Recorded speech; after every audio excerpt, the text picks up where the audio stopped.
What inspired you to start singing? I was never in a choir. I started in gospel music, though. My mother was a gospel promoter in the Akron, Cleveland area in Ohio. So she put together a group called, once she found out my sisters and I could sing, she put together the Hewett Singers.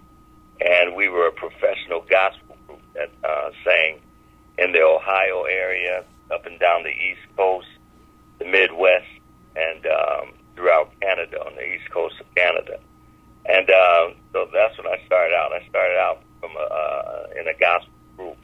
We started, we opened up shows for, people like James Cleveland, Albertina Walker, Airman, the Pilgrim Jubilees, Violinaires, everybody. My mom, like I said, she was a major gospel promoter in that area. So once the group was put together, of course, nepotism was alive and well in our family. So, every show she would bring into the area, we would, of course, open up for that show. And then, like I said before, we would go out on the road in the summertime when we were out of school.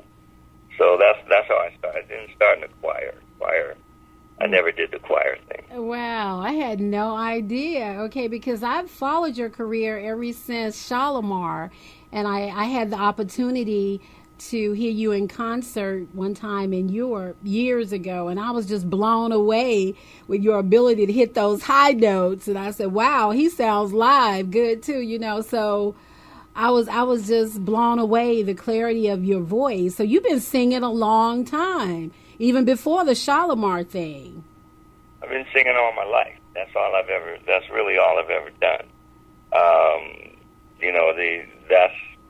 That was my, before I even knew what a passion was, that was my passion. Wow. Okay.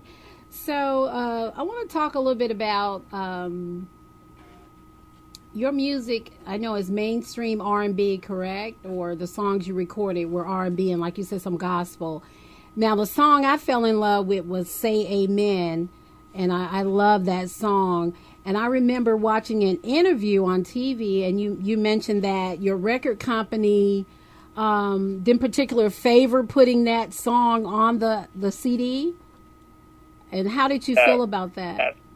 That's when I first did my first solo album, we talked about the direction of the album. That was in 1985. Mm-hmm. 1985, people weren't doing gospel or inspirational music, because I call